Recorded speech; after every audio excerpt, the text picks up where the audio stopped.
help us to understand 9 years. What helped Mr. Trudeau to win this time and win with such a victory?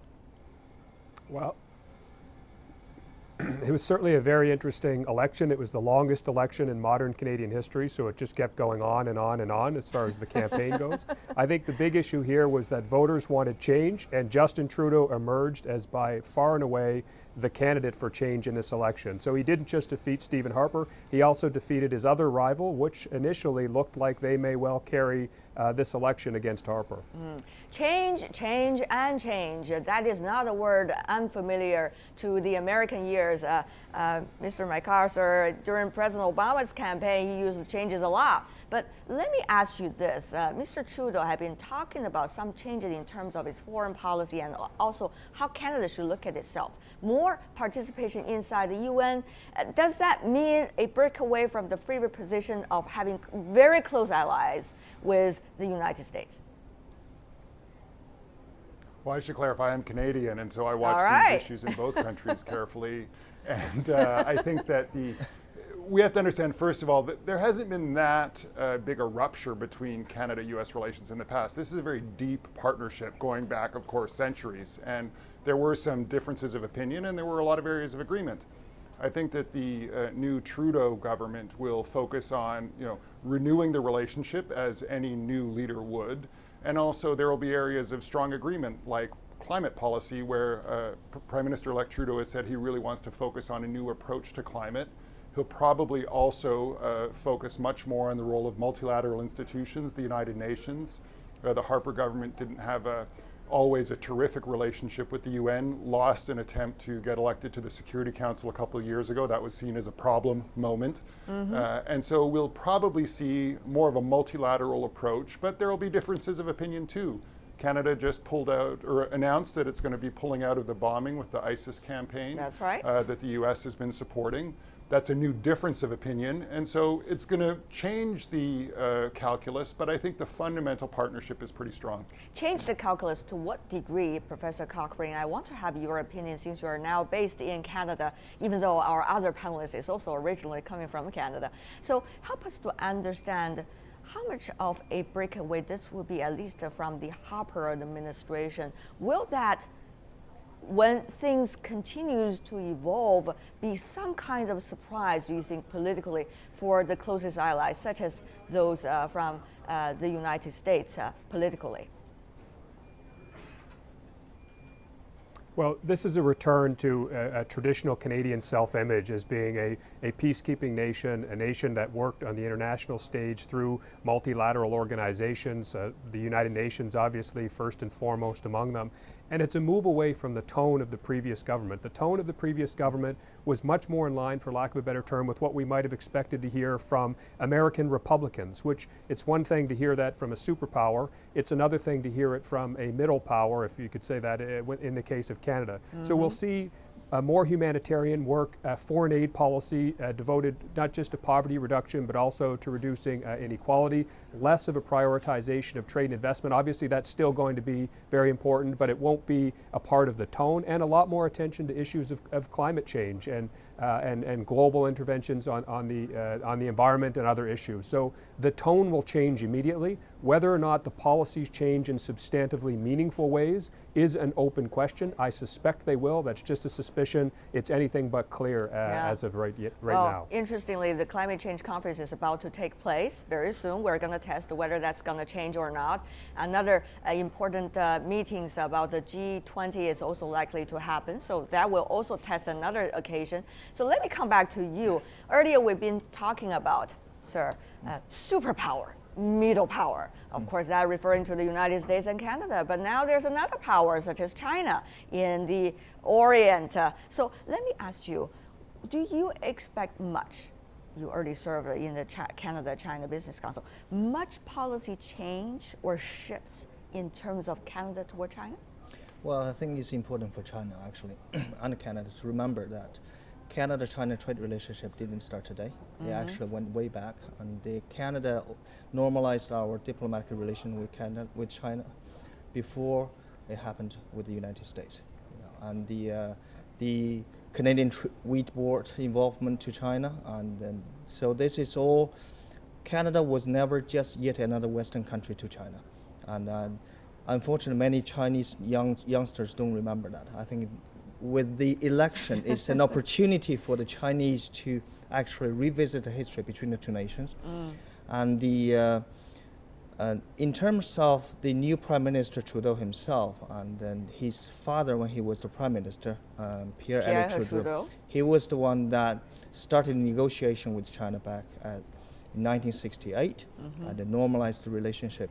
And I think he has the advantage of understanding the depth of the relationship between two nations. And I would slightly disagree with one of the panelists on the importance of international trade to Canada.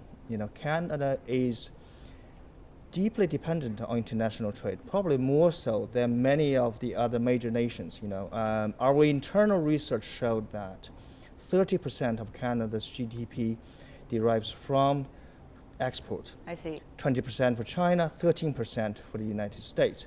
So that as an exporting nation, it is important to work with the other nations, and it's important to work with more than one buyers, and China is playing that role.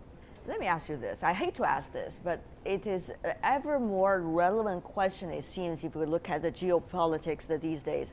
Mr. Chung, do you believe Canada has to choose between China or the United States? You earlier talked about 20%, 13% China, US in terms of its contribution to the international trade Canada has been earning every year. So do you think that Canada has to face that moment sometime in the near future? Or actually, it is not going to happen? Well, it works like this. You know, Canada is a nation that believes in multilateralism, right? It reflects the same as what the other panelists have mentioned. And the United States is Canada's largest trading partner, and Canada as a nation is the largest trading nation partner to the United States. So I think when nations trade, you know, there will be a peaceful prosperity.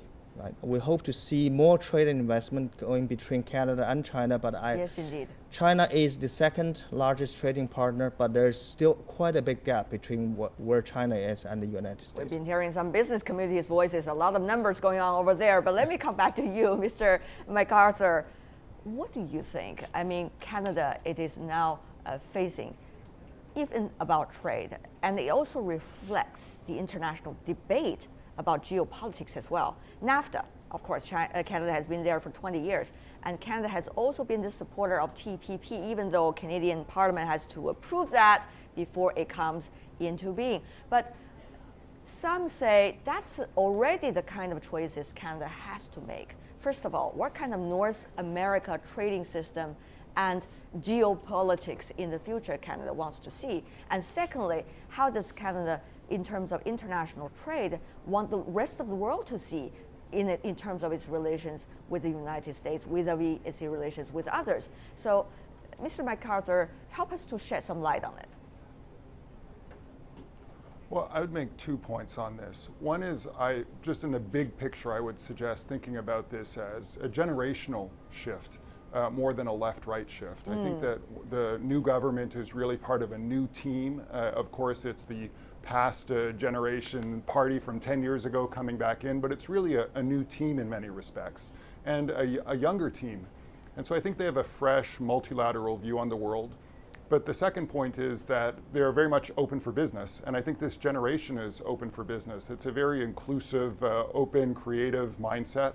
I think that the TPP is something that the new government will, of course, want to review, and Prime Minister-elect Trudeau has indicated that he would like to review it, as any reasonable government would.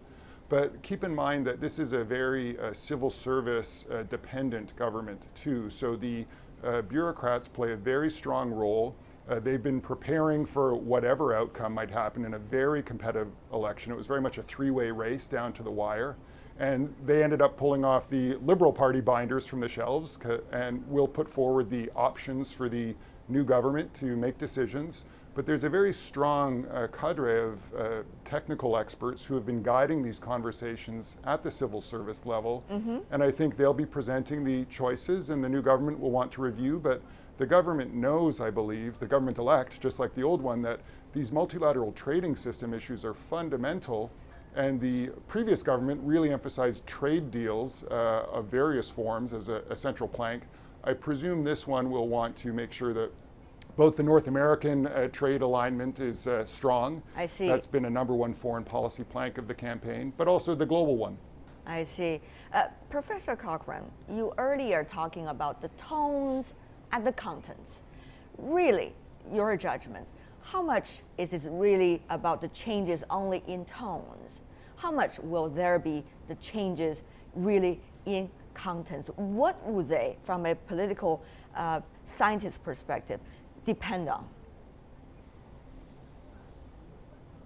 Well, domestic politics first and foremost. For example, in the 1990s, the Liberal government was very enthusiastic about climate change policies, for example, and agreeing to the Kyoto Protocol and enthusiastically endorsing it, but then failed to implement it. So Canada didn't live up to its international commitments. So there's the implementation issue just in terms of the domestic politics that can pose a challenge, just as it does for other leaders in other countries.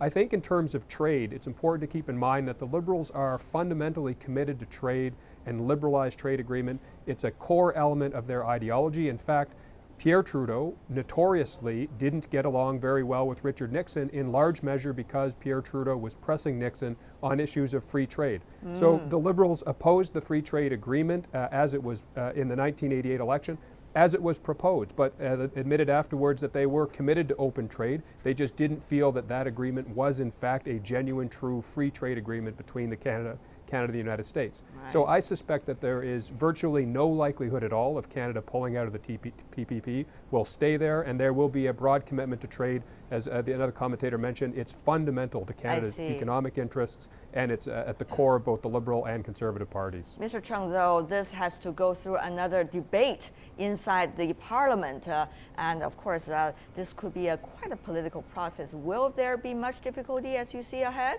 for TPP to be passed? Well, my understanding is the comment he made was at the time during the campaign when the details of TPP were not made open to the parties or the general public. So now with the majority of the parliament, I expect things will become easier, and the government-elect will have the ability to push through the agenda once they set their mind to it. All right, before we go, final question for you, Mr. MacArthur. Very brief answer. We are running out of time for such a fascinating topic. Help us to understand. What would a Canadian president, once fresh into the office, need to do? Particularly need to correlate to the closest neighbor. What would that mean for his agenda?